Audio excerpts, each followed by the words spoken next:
सृष्टिटा चले गोटे विधान ये विधान प्रणेता होती स्वयं विधि सबाई पूरण करें जिनी तार मुख्य विधि बाणी से ही पुरुषोत्तम आउ से विधिकर कथा समस्त कथा जिते बड़े धर्मर ग्लानि हुए से ही पुरुषोत्तम आसती कहीं धर्मटा ठीक भाव में बुझा पड़ेना किए कहे धर्म करूना आपण धर्म करूना कि धर्मर परिभाषाटा बदली आज जो उत्सव होश धरी यार योजना चली गोटे धाड़ी श्री ठाकुर कहले इष्ट पाई कर्म करा से तो हल पुण्य भरा जो मैंने सत्संग मन प्राण देते पुण्य हो गला आ ये पुण्यर फलटा अवश्य अच्छे पुण्यर फलटा अवश्य अच्छी आपण संतान मान प्राप्त हम आम आज जो कसरत करुचु सत्संग आपण मैंने जो आसीचु आपण जो धर्मर साधना व्यर्थ हेनी आपण पिला प्राप्त हम किए कहला परिणत बयस ठाकुर पदप्रांत आसुच्च इष्टवृत्ति करुँच अरे इष्टवृत्ति तो गोटे कंट्राडिक्शन कथा सृष्टि अनेक मन में 50 पैसा इष्टवृत्ति कौन हम बुझी होनी ना इष्टवृत्ति आज कथा नुहे नृसिंह पुराण कथा वर्ष जाक अर्जीव जान जिते द्रव्य मन मध्य 10 भाग में बांटव 8 भाग नहीं करी दब कुटुंब को बोलिब सुखे बसिन भुंजय द्रव्य को आबर एक भागे करी धर्म कार्य जहिरे पुण्यरेखा बढ़ असह्य आबर एक भाग गुरु को जे देव 8 भाग नहीं करी कुटुंब पोषिब आपण माने कहती ईश्वर को दयार आपण माने भल अछंती आपण परिवार स्वास्थ्यटा भल अछि सबु सेही प्रभु को दया अनेक लोक कहती सबु तो ठाकुर कौन दवा ये ना किंतु प्रकृतिर एक नियम अच्छी प्रकृति को जीए जहाँ दिए प्रकृति तार 10 गुणा फेर दिए ये हूँ सृष्टिर नियम आप प्रकृति को गाड़ी गुलज करूँ प्रकृति 10 गुणा देवे जिते देखिए अनेक लोक तो दारिद्र्य सब लक्षण ये सब प्रकृति को धिक्कार करती देखिए अनेक लोग कहते भगवान आमको कौन देती से तेलिया मुंडार तेल दौरान आमको किसी दौना तुमको ऑक्सीजन दौना जो पैसा दौरान भगवान पानी पवन देना दौरान भगवान से ठाकुर कहले जो मैंने प्रकृति को धिक्कार करते प्रकृति तो किसी दिए ना जहाँ देखे प्रत्याहार कर दिए जो दिन आपण मैंने सब दीक्षा ने सर्वप्रथम दीक्षादाता रीति के हाथ में जल तुलसी धरी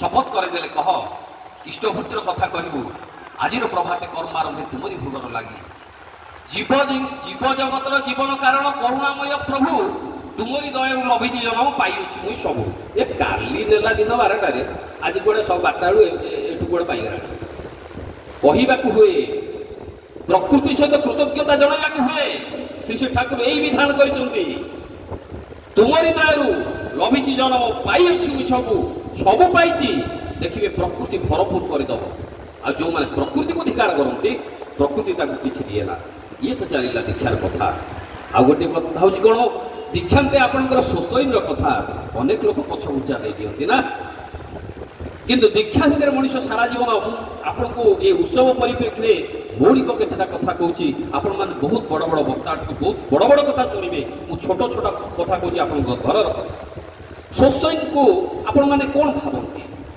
यही किसी खाइबी आउ सब बाट बंद ना स्वस्तिन ता नुहे स्वस्तिन अच्छी अन्न रेस्ट्रिक्शन मौलिक भाव बुझंतु स्वस्तिन सदाचार ये सब अच्छी शारीरिक मानसिक स्तर में सब अच्छी स्वस्तिन सबुठार गोटे बड़ जिनस अच्छी कौन इष्टवृत्ति करने भितर आप सब ठाकुर के मागी ना किंतु स्वस्तिन मागिबार अच्छी रोग शोक ग्रह दोष बुद्धि विपर्या चले दारिद्र्य सर्वधन्या मुंचवे तो निष्ठया शांति स्वस्ति शुभम दे कर्म सुकौशलम दे में जीवन वृद्धि निरंतरम स्मृति चिज्जुते या छड़ा जीवन कौन दरकार प्रत्येक मनुष्य जो ठाकुर को मागे श्री श्री ठाकुर कौ न्याय आपको फेरी देवे पवित्र सत्यानुसरण हाथ काटी लिखिदे जाचक्याकारी को फेराओ नहीं आपण मैंने जब स्वस्तिन व्रत ग्रहण करते प्रत्याह ठाकुर कहते रोग शोक ग्रह दोष बुद्धि विपर्या दारिद्र्य सर्वधन्यात मुंचवे तो निष्ठया जीव जीव जीव निश्चय जीव कारण श्री श्री ठाकुर हाथ काटी प्रतिश्रुति देते ये पछघुंचा कहीं स्वस्तिन कथा जाए अन्नर कथा मौलिक केतटा कथा श्री श्री ठाकुर कहते देख तमें दीक्षा दियो बा मन रख जीवन में कहीं क्या घरे अन्न खाइब ना এই ଅନ୍ନରେ ଗୋଟେ ସ୍ପର୍ଶ ଦୋଷ ଥାଏ। ଆଜି ତ ସେ ପରମ୍ପରା କୂଳଗୁରୁ ପରମ୍ପରା ଭାଙ୍ଗି ଯାଇଛି। ଆମର କୂଳଗୁରୁ ଘରୁ ଯେତେବେଳେ ଆସୁଥିଲେ ଏଇ ଫଳ ଆହାର କରୁଥିଲେ, ଅନ୍ନ ଖାଉନଥିଲେ। ଶ୍ରୀ ଠାକୁର କହୁଛନ୍ତି ଅନ୍ନରେ ଏକ ସ୍ପର୍ଶ ଦୋଷ ଅଛି, କେହି କାହା ଘରେ ବି ଅନ୍ନ ଖାଉ ନାହିଁ। ଯଦି ପରୀକ୍ଷା କରିବାକୁ ଚାହୁଁଛନ୍ତି, ଆପଣଙ୍କ ଗାଁର ଯଦି କେହି ପ୍ରସିଦ୍ଧ ମାନେ କଳିହୁଡ଼ି ଲୋକ ଥିବ, 15 ଦିନ ତା ଘରେ ପଇସା ଦେଇ ତାରି ଘରେ ଖାଆନ୍ତୁ। 16 ଦିନ ବେଳକୁ ବିନା ଟ୍ରେନିଂରେ ଆପଣ କଜିଆ କରି ବସିବେ, କାରଣ ସେ ସ୍ୱଭାବଟା ସଞ୍ଚାରିତ ହୁଏ। ମୌଳିକ କଥା, ସାଧାରଣ ଜୀବନର କଥା, ଇଏ ହେଉଛି ସତ୍ସଙ୍ଗ କଥା। ସତ୍ସଙ୍ଗଟା ଆରମ୍ଭ ହେଉଛି ଆପଣଙ୍କ ଘର ଭିତରୁ। ଯେ ପରିବାର ଭିତରେ ଆମେମାନେ ସବୁବେଳେ ଏତେ ସ୍ୱାର୍ଥପର, ବ୍ୟକ୍ତିଗତ ଭାବରେ ଆମେ ଉନ୍ନତି ଚାହୁଁଛୁ, କିନ୍ତୁ ଶ୍ରୀ ଶ୍ରୀ ଠାକୁର ଚାହିଁଛନ୍ତି ଆମର ବଂଶର ଉନ୍ନତି। ଆମେମାନେ ଏତେ ସ୍ୱାର୍ଥପର, ମୁଁ ଭଲରେ ରହିବି, ମୋ ପୁଅ ଯୁଆଡ଼େ ଗଲେ ଯାଉ, ଏମିତି କ'ଣ ହବ? ଜାଣିନାହାନ୍ତି ଆପଣମାନେ। ଆପଣଙ୍କ ସୁଖଟା ଆପଣଙ୍କର, ଆପଣଙ୍କ ପୁଅର, ଆପଣଙ୍କ ନାତିର। ଆଜିର ଯୋଉ ଧର୍ମର ସାଧନା ଆପଣ ନିଜ ପାଇଁ କରୁନାହାନ୍ତି। କୌଣସି ସତ୍ସଙ୍ଗୀ ଯାହାର ସନ୍ତାନ ମାନେ ଜନ୍ମ ହେଇଛନ୍ତି, ସେ ସତ୍ସଙ୍ଗୀ ମାନେ ତାଙ୍କ ଧର୍ମ ସାଧନା ତାଙ୍କ ନିଜ ପାଇଁ ନୁହେଁ, ତାଙ୍କ ବଂଶ ପାଇଁ। ବଂଶ ପାଇଁ ଏତେ ଟିକେ କଷ୍ଟ ସହିପାରିବେନି। ଆରେ ସେଦିନ ଏଇ ମା ମାନେ ଯେ ପୁଅ ପ୍ରତି, ଜୀବନ ପ୍ରତି ବିପଦ ପଡ଼ିଲେ କେତେ କେତେ କଠୋର ତପସ୍ୟା ସେମାନେ କରି ବସନ୍ତି।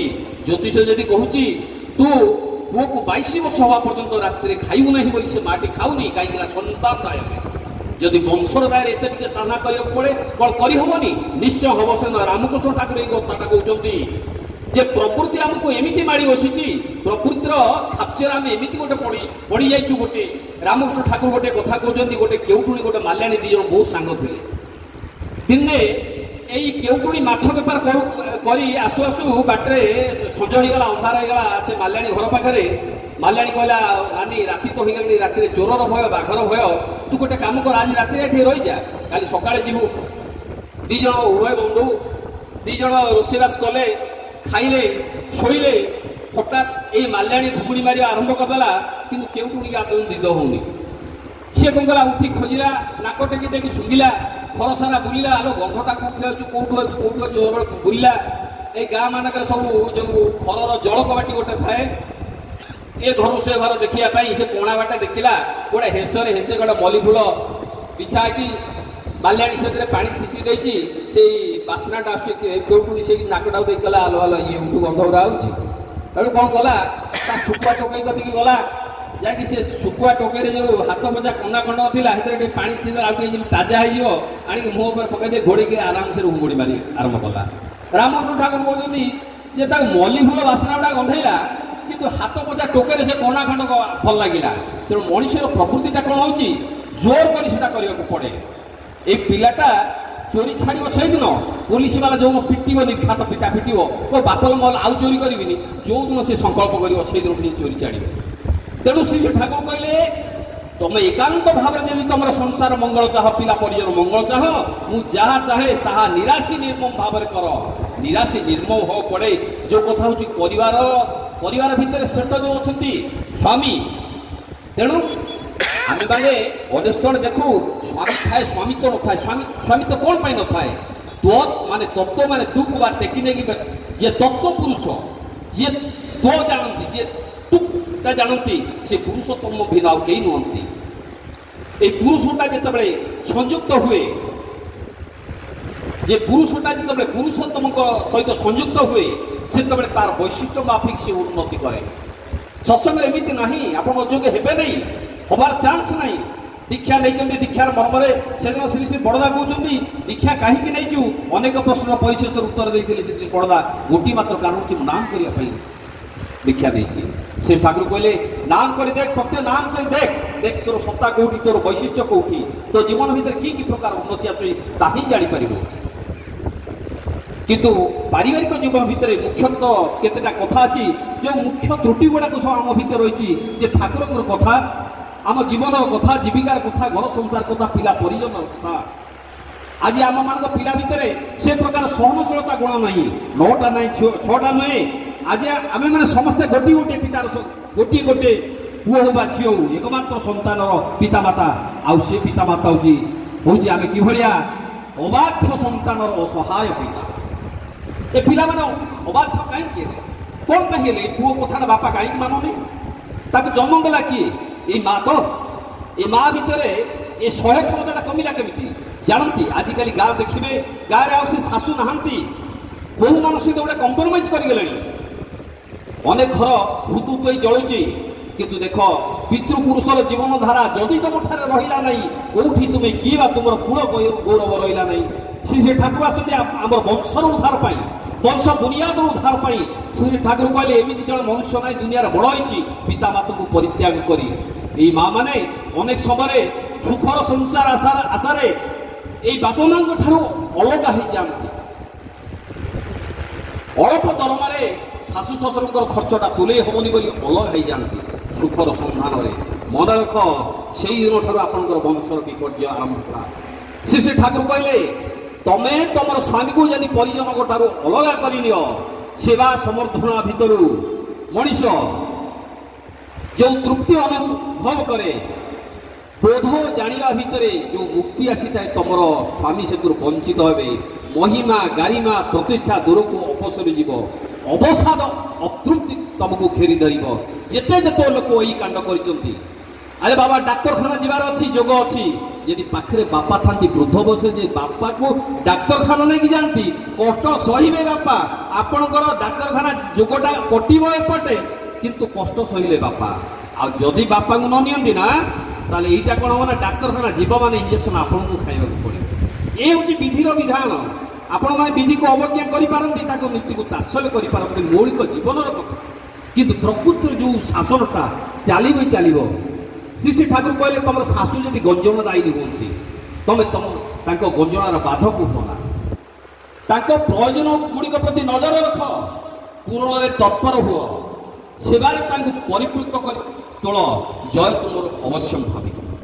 କଳିହୁଡ଼ି ଶାଶୁମାନେ ଆଜି ଯେହେତୁ ବିଲୁପ୍ତ ପ୍ରାୟ ହେଇଗଲେ, ଆଉ ଶହିବା ବହିବା ସନ୍ତାନ ବି ସେହି ସକାଶେ ବିଲୁପ୍ତ ହେଇଗଲେ। ସେ ଠାକୁର କହୁଥିଲେ ଜ୍ୱଳନ୍ତ ଉଦାହରଣ। ଶ୍ରୀ ଶ୍ରୀ ବଡ଼ ମା ଯିଏ କର୍ତ୍ତା ମା, ତାଙ୍କର ଆଈ ଶାଶୁ ଏତେ ଗାଳି ଗୁଲଜ କରନ୍ତି। ଶ୍ରୀ ଠାକୁର କହୁଥିଲେ ଆଜି ତମମାନଙ୍କର ଯିଏ ବଡ଼ ବୋଉ ଯଦି ବଡ଼ ବୋଉ ହେଇଥାଏ, କେବଳ କର୍ତ୍ତା ମା ପାଇଁ। ଏଇ ଶାଶୁ ଯେତେବେଳେ ଅନେକ କହେ, ଅନେକ କଥା କହେ, ବୋହୂକୁ କହେ, ଭୁଲରେ କହିବ ଠିକରେ କହିବ, ଆଉ କହିବା ଭିତରେ ଆପଣମାନଙ୍କର ମା ମାନେ ଆପଣମାନଙ୍କୁ ଗୋଟିଏ ଫାଇଦା ହୁଏ, ସନ୍ତାନମାନଙ୍କୁ ଆପଣମାନେ ଜନ୍ମ ଦିଅନ୍ତି ନା, ଭଲରେ ହଉ ମନ୍ଦରେ ହଉ ଯେମିତି ହଉ। ଆରେ ବୟସ ଯେତେବେଳେ ଅପରାହ୍ନ ହେଇଯାଏ, ଲୋକମାନେ ଯେତେବେଳେ ବୁଢ଼ାବୁଢ଼ୀ ହେଇଯାଆନ୍ତି, ସେମାନେ ବ୍ୟକ୍ତିଗତ ଭାବରେ ଭାବନ୍ତି ମୋର ବୋଧେ ଆଉ ଏତେ ଇମ୍ପୋର୍ଟାନ୍ସ ସେ ଘର ଭିତରେ ନାହିଁ, ଦେହର ଜୋରଟା ସିନା କମିଯାଏ, ମୁହଁର ଜୋରଟା ବଢ଼ିଯାଏ। ଏଇ ଶାଶୁଟାକୁ ବୋହୂଟାକୁ ଅନେକ କଥା ଶାଶୁ କହେ, ପରିଶେଷରେ ମନେ ମନେ ଭାରି ଖୁସି ହେଉଥାଏ, ଆହା ଏବେ ବି ସେଇ ବୋହୂ ମୋତେ ମାନୁଛି, ଏବେ ବି ମୋର ସେ ଜୋରଟା ଅଛି। ମନେ ମନେ ସେମାନେ ତୃପ୍ତି ଆନନ୍ଦ ଅନୁଭବ କରନ୍ତି। ଇଏ ତ ତାଙ୍କ ମନ ତଳର କଥା। ଆପଣମାନଙ୍କ ବିଶେଷ ଯେଉଁ ଫାଇଦାର କଥା ହେଉଛି, ଯେଉଁ ଶାଶୁଟା ଯେଉଁ ବୋହୂଟା ଶାଶୁର ଯେତେ ଗଞ୍ଜ ଯେତେ ସହେ, ସେ ସହିବା ବହିବା ସନ୍ତାନକୁ ଜନ୍ମ ଦିଏ। ନହେଲେ ଆଜି ପିଲାମାନଙ୍କୁ ବହୁତ କହିଲେ ଗଲା ଯେ ଗଲା, ଆଉ ପଛକୁ ଫେରୁନି। ତାର ପ୍ରମୁଖ କାରଣ ହେଉଛି ସେଇ ଶାଶୁମାନେ। এই যে শাশুମାନଙ୍କୁ ଆମେ ପରିତ୍ୟାଗ କରିଦେଇଛୁ, ଏଇ ଶାଶୁ ଶ୍ୱଶୁର, ଏଇ ବାପା ମା। ସେଦିନ ଶ୍ରୀ ଶ୍ରୀ ଠାକୁର କହୁଛନ୍ତି ଦେଖ, ତମେ ଏକାନ୍ତ ଭାବରେ ଯଦି ତମର ଯେଉଁ ମା ମାନଙ୍କର କଥା କହୁଛି, ଯେଉଁମାନେ ଆଜି ସୁଖର ସଂସାର ଉପରେ ଯେଉଁ ପରିକଳ୍ପନାଟା କରୁଛନ୍ତି, ଭୁଲ ପରିକଳ୍ପନା। ଏ ଘଟଣାର ଆଜି ଯେତେ ଯେତେ ସମସ୍ୟା ଆସି ଶ୍ରୀ ଠାକୁର ତାର ମୂଳ କାରଣକୁ ଯାଇକିରି ଉଦ୍ଘାଟନ କରି କହିଲେ, ଯେଉଁ କଥା ଆଜି ପର୍ଯ୍ୟନ୍ତ କୌଣସି ପୁରୁଷୋତ୍ତମ କହିନାହାନ୍ତି, କହିଲେ ଏହାର ପ୍ରମୁଖ କାରଣ ହେଉଛି ପ୍ରତିଲୋମ ବିବାହ। ଏତେ ବେମାରୀ ଛାଡ଼, ତାପରେ ଯାହା ହେବା କଥା ହବ। କହିଲେ ସବୁଠୁ ପ୍ରମୁଖ କାରଣ ହେଉଛି ପ୍ରତିଲୋମ ବିବାହ।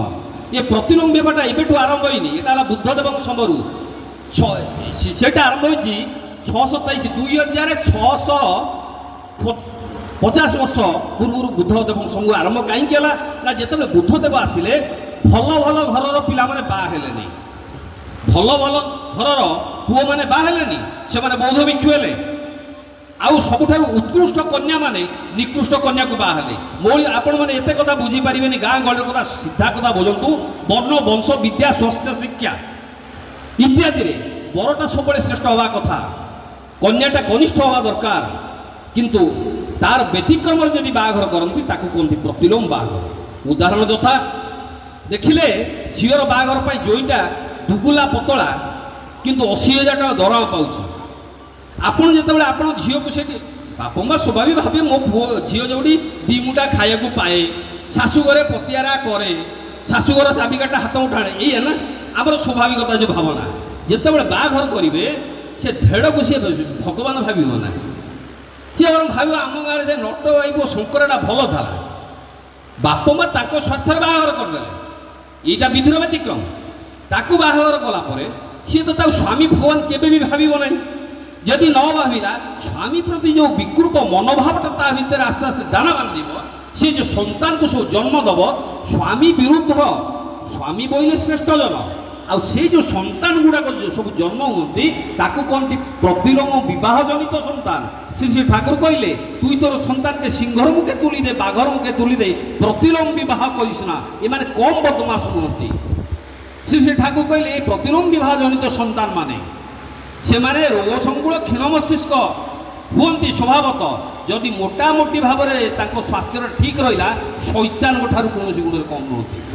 ଶୈତାନ ଠାରୁ ଯେ ଏଇ କେନ୍ଦ୍ରାପଡ଼ାର କଥା ଦୁଇ ଜଣ ଏଇ ସତ୍ସଙ୍ଗର ଆଚାର୍ଯ୍ୟ ସମ୍ବର କଥା, ସେ ଦୁଇ ଜଣ ପରସ୍ପରକୁ ଭଲ ପାଆନ୍ତି ପୁଅ ଝିଅ।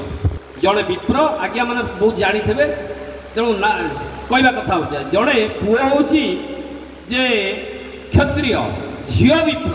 ଉଭୟ ଯାଇ ପୂଜପା ଦାଦାଙ୍କ ନିକଟରେ ନିବେଦନ କଲେ କେତେବେଳେ ନା ବାହା ହେଇସାରିକି ନିବେଦନ କଲେ। ଆଚାର୍ଯ୍ୟ ସିଧା ନିର୍ଦ୍ଦେଶ ଦେଲେ ମନେର ବିବାଦ ହେଲା ଠିକ୍ ଅଛି, କୌଣସି ସନ୍ତାନ ଯେମିତି ଜନ୍ମ ନ ହୁଏ, ଅଦ୍ୟାବଧି ହେଇନାହିଁ ଠାକୁରଙ୍କୁ ମାନିଛନ୍ତି ବୋଲି। ପ୍ରତିଲୋମ ବିବାହ ଜନିତ ସନ୍ତାନ ଆପଣଙ୍କର ନିଜର ସୁନ୍ଦର ପୁଅଟାକୁ, ନିଜର ସୁନ୍ଦର ଝିଅଟାକୁ କେବେ ଅସୁନ୍ଦର ପୁଅ ସହିତ ବାହାଘର କରିବେ ନାହିଁ। ଏଗୁଡ଼ା ପ୍ରତିଲୋମ ବିବାହ ସନ୍ତାନ। ବାହାଘର ସମୟରେ ସତ୍ସଙ୍ଗର ଯେଉଁ ମୂଳ ଆନ୍ଦୋଳନ ଆଜି ହେଉଛି ସେଇଟା ହେଉଛି ମୁଖ୍ୟତଃ ପ୍ରତିଲୋମ ବାହାଘର ନିରୋଧ। ପ୍ରତିଲୋମ ବାହାଘରଟା ଯଦି ଆମେ ନିରୋଧ କରିଦେଇପାରିବା ସବୁ ହେଇଯିବ। ଆରେ ଦେଖ ଗୋଟେ କଥା ହେଉଛି କ'ଣ, ଆମର ସତ୍ସଙ୍ଗକୁ ଆମେମାନେ ଯେଉଁ ଆସିଲେ ଏଠି କୌଣସି ଇଣ୍ଟରଭ୍ୟୁ କରାଯାଇନି। ସତ୍ସଙ୍ଗ ବ୍ୟତୀତ ଭିନ୍ନ ଜାଗାକୁ ଯିବେ, ଆପଣ ସେଠି ଗୋଟେ ପରୀକ୍ଷା ଦେବେ, ଏତେଟା ପାସ୍ କଲେ ଠାକୁରଙ୍କୁ ଗ୍ରହଣ କରିବେ। ଇଏ ପରମ୍ପରା ମୋ ଠାକୁର ଯିଏ ଆସ ଭିତରେ ପଶ, ଯିଏ ଆସ ଭିତରେ ପଶ, ଏଠି ମାନେ ଯିଏ ଆସ ଭିତରେ ପଶ, ଯିଏ ପଶିଲା ସେ ପାଇପଲାଇନ୍ ଏପଟେ ପଶିଲା ଏପଟେ ଭଲ ହେଇକି ବାହାରିଗଲା। ଏଭଳିଆ ବ୍ୟବସ୍ଥା କୋଉଠି ଦେଖିଛନ୍ତି? ହେଲେ ସେଠି ଗୋଟେ କାମ କରିବାକୁ ପଡ଼େ। ମା ମାନେ ସମସ୍ତ ସ୍ୱଳ୍ପ ଛୋଟିଆ କଥା କହୁଛି, ଆଜ୍ଞା ମାନେ ଅଛନ୍ତି ଆଲୋଚନା କରିବେ। ଆମେ ଯେତେବେଳେ ଦୀକ୍ଷା ନେଲେ ପ୍ରତିଲୋମ ବାହାଘର ହେଇଛି ନା ଅନୁଲୋମ ବାହାଘର ହେଇଛି? ପରୀକ୍ଷା ହେଇଛି? ହେଇନି। ସେ ଅନୁଲୋମ ହଉ ପ୍ରତିଲୋମ ହଉ, ଆଜିର ଏଇ ପବିତ୍ର ଦିବସରେ 22ତମ ସତ୍ସଙ୍ଗରେ ଆପଣମାନେ ଯେଉଁ ଆସିଛନ୍ତି ଆଜିଠାରୁ ପ୍ରତିଜ୍ଞା କରି ଗୋଟେ ଛୋଟିଆ କଥା ମନେ ରଖିବେ। ସ୍ୱାମୀ ଆପଣଙ୍କର ଈଶ୍ୱର ଭଗବାନ। ଆପଣଙ୍କର ଭାଗ୍ୟଟା ପତର ତଳେ, ପଥର ତଳେ ନୁହେଁ। ଆପଣଙ୍କର ବିବାହଟା ବୈଦିକ ମତରେ ହେଇଛି, ବିଧି ସୃଷ୍ଟି କରିଛି। ସିଏ ହଉ, ବାପା ମା କ'ଣ କରୁଛନ୍ତି ଛାଡ଼, ସେ କଥା ଭାବନ୍ତୁ ନାହିଁ। ଏଇଭଳିଆ ଲୋକ ବେକାରେ ମୋ ମତ ବାନ୍ଧି ଦେଇଛ, ବାପାଙ୍କୁ ସେମିତି କିଛି କୁହନ୍ତୁ ନାହିଁ। ବାପା ମା ଠିକ୍ କଲେ ଠିକ୍, ଭୁଲ କଲେ ଠିକ୍। ପିତାମାତା ଗୁରୁଜନ ଯେତେ ବି ରୋଷ କରନ୍ତୁ ନା, ସଦାବରେ କରିଲେ ପାଳନ ପାଇବୁ ତୋର ବର୍ଦ୍ଧନା। ପିତାମାତାଙ୍କର ଦୋଷଟା କେବେ ଧରିବେ ନାହିଁ, ଶାଶୁ ଶ୍ୱଶୁରଙ୍କର ଦୋଷ କେବେ ଧରିବେ ନାହିଁ। ବିଧି ଅଛି ତାର ବିଧାନ, ତାର ବିଚାର କରିବା ପାଇଁ। ସେଦିନ ଭଗବାନ କୃଷ୍ଣ ଯେତେବେଳେ ମାତା ଦେବକୀ ବସୁଦେବକୁ ବନ୍ଦୀଶାଳାରୁ ଉଦ୍ଧାର କରୁଛନ୍ତି, ବସୁଦେବ ସେତେବେଳେ ଦେବକୀ ପଚାରୁଛନ୍ତି, ପୁଅ ଆମେ ଶୁଣିଲୁ ତୁ କୁଆଡ଼େ ଭଗବାନ, ହେଲେ ଆମେ କି ଦୋଷ କରିଥିଲୁ ଯେ ଆମକୁ 14 ବର୍ଷ ବନ୍ଦୀଶାଳା ରହିବାକୁ ପଡ଼ିଲା? ଭଗବାନ କୃଷ୍ଣ ଉତ୍ତର ଦେଉଛନ୍ତି, ତା ତ ଠିକ୍ କଥା ମା, ହେଲେ ମୁଁ କି ଦୋଷ କରିଥିଲି ଯେ ମୋତେ 14 ବର୍ଷ ବନବାସ ପଠେଇଦେଲ? କହିଲେ ତା ମାନେ? କହିଲେ ପୂର୍ବ ଜନ୍ମରେ ଥିଲ ତମେ ମାତା କୈକେୟୀ, ବାପା ଥିଲେ ରାଜା ଦଶରଥ। ତେଣୁ ଦେଖନ୍ତୁ ବିଧିର ବିଧାନ। ଅନେକ ଲୋକ ଅଭିଯୋଗ କରନ୍ତି ମୋ ବାପା କ'ଣ ଛୋଟିଆ ଯାଆନ୍ତୁ, କି କଥା କରିଛି ଆଉ ଯିବି, ସେ ତ ମଲେ ଶୁଦ୍ଧିବାକୁ ଯିବେନି, ବିଲକୁଲ ନୁହେଁ। ଆରେ ସେ ତାଙ୍କର ପୁତ୍ର ଧର୍ମ କରି ପାଳନ କରୁନାହାନ୍ତି, ଆପଣ କାହିଁ ତାର, ସେ ତାଙ୍କର ପିତା ଧର୍ମ ପାଳନ କଲେନି, ଆପଣ କାହିଁ ପୁତ୍ର ଧର୍ମ ପାଳନ କରିବେନି? ଯଦି ନ କରନ୍ତି ବିଧି ଦଣ୍ଡ ଦେବ, ବିଧି କାହାକୁ ଛାଡ଼ିବ ନାହିଁ। ତେଣୁ এই সৎসঙ্গ আমি মানে যেতবে আসলে মৌলিক ছোটিয়া কথা, স্বামী ঈশ্বর ভগবান, ভগবানকে প্রণাম করতে না, প্রত্যেক প্রণাম করবে। থরে করে দেখন্তু এ স্বামীর প্রাণটা কেমতি বিগিড়ি যাব, পরিবার 50% অশান্তি কমিଯିବ। সে দুর্বল স্বাস্থ্য হুঁতু, রোজগার ন করন্তু, দেখবে এই ভাব থিলে কালি সকালে ঠাকুরঙ্কর অভয় আশীর্বাদ আপনার উপরে ঝরি পড়ব, আপন মানে সন্তান যোগ্য হয়ে উঠিব। যদি এইটা ন করতে না, আপন মানকর সন্তান ভাবিব আম ঘরে মো বউ যা কয় সেইয়া হয়, মো বাপা ছি। এই প্রথমে বাপাকে অবজ্ঞা করে, বয়সের অপরাহ্নে এই ମା ମାନଙ୍କର ଯେତେବେଳେ ଜୋର କମି ଯାଇଥାଏ ନା, ସେତେବେଳେ ସନ୍ତାନ ଯେତେବେଳେ ଅତ୍ୟାଚାର କରେ ଆଉ ସେ ସ୍ୱାମୀଟାକୁ କହିପାରେ ନା, ନିଜେ ସର୍ବନାଶ କରିଦେଇଛି। ସତ୍ସଙ୍ଗର ମୌଳିକ କଥା ହେଉଛି ପ୍ରତ୍ୟହ ନିଜ ସ୍ୱାମୀକୁ ପ୍ରଣାମ କର, ଶାଶୁ ଶ୍ୱଶୁରଙ୍କୁ ପ୍ରଣାମ କର, ପ୍ରତ୍ୟୁତ୍ତର କର ନାହିଁ। ପାଖରେ ସନ୍ତାନମାନଙ୍କୁ ବସାଅ। ସେ ଠାକୁର କହିଲେ ତମେ ତୁମର ଇଷ୍ଟ ଚିନ୍ତା ଚେତନା ଭାବନା ତୁମର ସନ୍ତାନ ଭିତରେ ଯଦି ସଞ୍ଚାରିତ କରିଦେଇ ନ ପାରିଲ ତାହେଲେ ମୋତେ ଠକିଦେଲ। ହାତ କଲମର କଥା ଆପଣମାନେ ଜାଣିছে ତ, ବୈଶିଷ୍ଟ୍ୟର କଥା ବହୁତ କଥା ଅଛି। ସେ ଠାକୁର ହେଉଛନ୍ତି ବୈଶିଷ୍ଟ୍ୟ ପାଳି। ଆପଣଙ୍କ ପୁଅଟା କେଉଁ ବୈଶିଷ୍ଟ୍ୟରୁ ଆସିଛନ୍ତି ଆପଣମାନେ ଜାଣିନାହାନ୍ତି। ସେ କନେକ୍ଟିଭିଟି ଠାକୁର କରାଇବେ, ଏତିକି କରାଇବେ, ହାତରେ ଧରି ଇଷ୍ଟବୃତ୍ତି କରାଇବେ, ପ୍ରାର୍ଥନାଟା କରିବେ, ସ୍ୱାମୀଙ୍କୁ ପ୍ରଣାମ କରିବେ। ଆଜିର ଦିନରେ ଶପଥ କରି ଯାଆନ୍ତୁ। ଆଉ ଆଜିର ଦିନରେ ଆଜି ଶପଥ ତାର ଦେଖିବେ ଆସ୍ତେ ଆସ୍ତେ ପରିବାର ଭିତରେ ଅନେକ ପ୍ରକାର ପରିବର୍ତ୍ତନ ହେବ। ଆଉ ଭାଇମାନଙ୍କର କଥା ବି ଖାଲି ଯେ ମା ମାନେ କହିବେ, ଖାଲି ମା ମାନଙ୍କ ଉପରେ ଜୋର ଦେଲ, ଆପଣମାନଙ୍କ ପାଖରେ ଜୋର ଦେବାକୁ ହୁଏ। ପ୍ରତିଲୋମ ବିବାହଟା ଆସିଛି ଆପଣମାନଙ୍କ ପାଖରେ। ଶ୍ରୀ ଠାକୁର କହିଲେ ଯଦି ପ୍ରତିଲୋମ ସଂସର୍ଗ ବି ଘଟିଥାଏ, ଯଦି ପ୍ରତିଲୋମ ସଂସର୍ଗ ବି ଘଟିଥାଏ ତାହେଲେ ତମେ ତମର ଇଷ୍ଟ ଗୁରୁ ବା ଶ୍ରେଷ୍ଠ ଜନଙ୍କ ପ୍ରତି ଭକ୍ତି ଅବନତ ହୋଇ ତାଙ୍କ ପ୍ରତିଷ୍ଠାରେ ଜୀବନକୁ ଏପରି ଭାବରେ ଉତ୍ସର୍ଗ କର ଯେମିତି ତାଙ୍କର ପ୍ରତିଷ୍ଠା ଛଡ଼ା ଆଉ କିଛି ବି ତମ ମସ୍ତିଷ୍କରେ ସ୍ଥାନ ନ ପାଏ।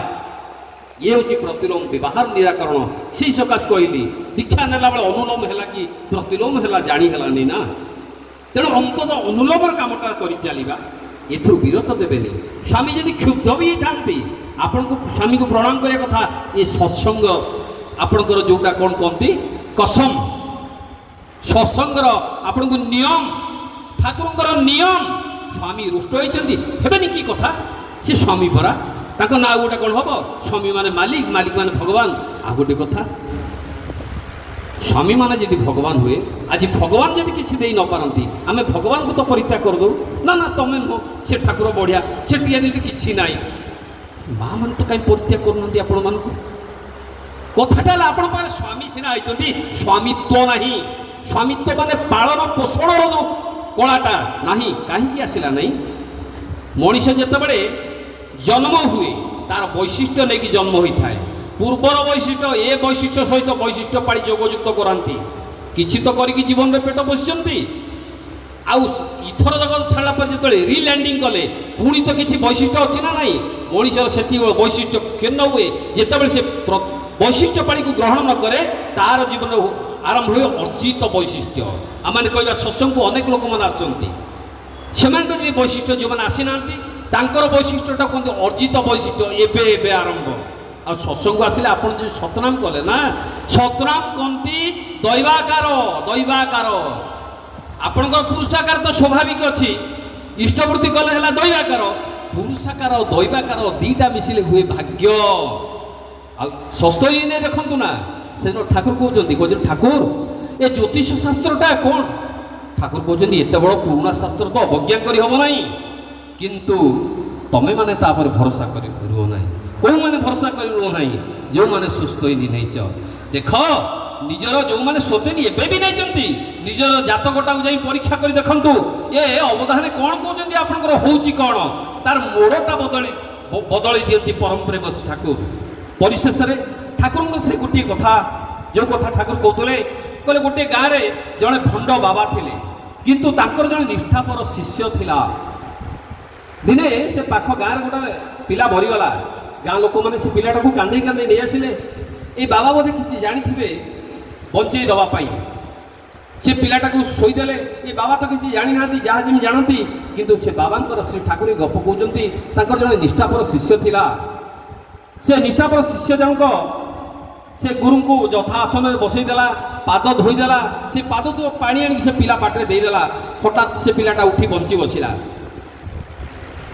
ତାର କିଛି ଦିନ ପରେ ସେ ବାବା ଭାବିଲେ, ଆରେ ସାଧନା ଜଗରେ ମୋର ଏତେ ସବୁ ହେଇଯାଇଛି, ମୋ ପାଦ ଧୁଆ ପାଣି ପାଇକି ପିଲା ସବୁ ବଞ୍ଚି ଯାଉଛନ୍ତି। ବାବା କ'ଣ କଲେ, ଆଶ୍ରମ ଛାଡ଼ି କିଛି ଦିନ ବୁଲାବୁଲି କଲେ, ଗାୟବ ହେଇଗଲେ। ଲୋକମାନେ ଆଶ୍ରମ ଯାଇକି ଯେମିତି ଆମର ଗୋଟେ କଥା ଶୁଣିଲେ ବହୁତ ଲୋକ ଜମା ହୁଅନ୍ତି, କ'ଣ ଆଉ କିଛି କାଣ୍ଡ ଘଟାଇ କ'ଣ, ସେମିତି ଲୋକ ଗଲେ ବାବାଙ୍କୁ ପାଇଲେନି। କିଛି ଦିନ ପରେ ସେ ବାବା ଯେତେବେଳେ ଆଶ୍ରମ ଫେରନ୍ତି ଏ କଥାଟା ଚହଳ ପଡ଼ିଗଲା, ଲୋକମାନେ ସବୁ ଜମା ହେଇଗଲେ। କହିଲେ କ'ଣ ଆଜ୍ଞା ଏମିତି ଆମେ ଶୁଣିଲେ ଆପଣ ପାଦ ଧୁଆ ପାଣି ପାଇକି ପିଲା ସବୁ ବଞ୍ଚି ଯାଉଛନ୍ତି, ଆଉ ଗୋଟେ କ'ଣ କି ଦେଖୁନାହାନ୍ତି, ଏଇଟା କ'ଣ ସତ କଥା ନା ମିଛ କଥା?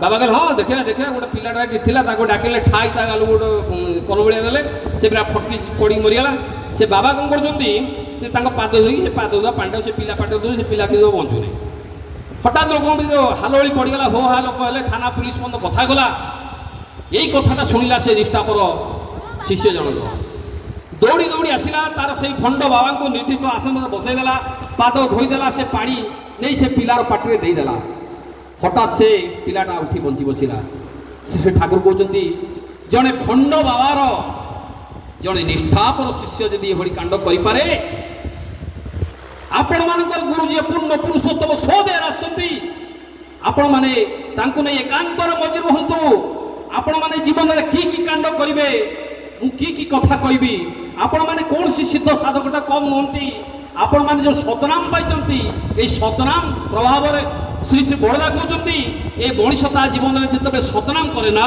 तार अजाणत से बाक सिद्ध हो पड़े से दिन सत्संगर से पूज्य रीति जे दुर्गानाथ सान्ध्या जिते ध्यान कर बसती पिला माने कलिगोल करुँच से दुर्गानाथ सरकार कहते जे पिला गुड़ाक मरी जाते कि देखागला परवर्ती पर्यायर से पिला मान असुस्थ हो उठिले जीवन में सत्संग मैंने केबे काहाकू अकृतिर कथा ठाकुर एते करी कहते काहाकू किछि कहिबे नहीं कष्टप्रद कथा कहिबे नहीं आपण जानि नांती आपण अपर पक्ष लोक केते साधना सिद्ध से किछि भी कहि पारे किछि भी पारे अकृतिर कथा एते कथा कहै आइछि जेतबे दुर्गानाथ सरकार डाक्टर कविराजर परामर्श नेला से पिला भल होनी जो जाइए ठाकुर पाक ठाकुर नवेदन कर श्री श्री ठाकुर कहते आपन तो परम पिता कथा देते ना ये पिला को जीवा हम किंतु जो पिला पर सब कम आकर्षण से पिला जीव ही जीव परिशेष से सभा सान पुटा चलीगला कहबार कथा हूँ आपण अनेक समय अनेक बाबा पाखु जाती कहीं जानती तो से काले कहीदेवे यहीटा हो अरे बाबा ता नुहे आपण मैंने सब विराट विराट साधक आपण मैंने सब बाक्षित तेणु से आपण भली सिद्ध साधक को मु कोटि प्रणाम जड़ई कोटि जय गुरु जड़ई मोर कथा को रखुची जय गुरु।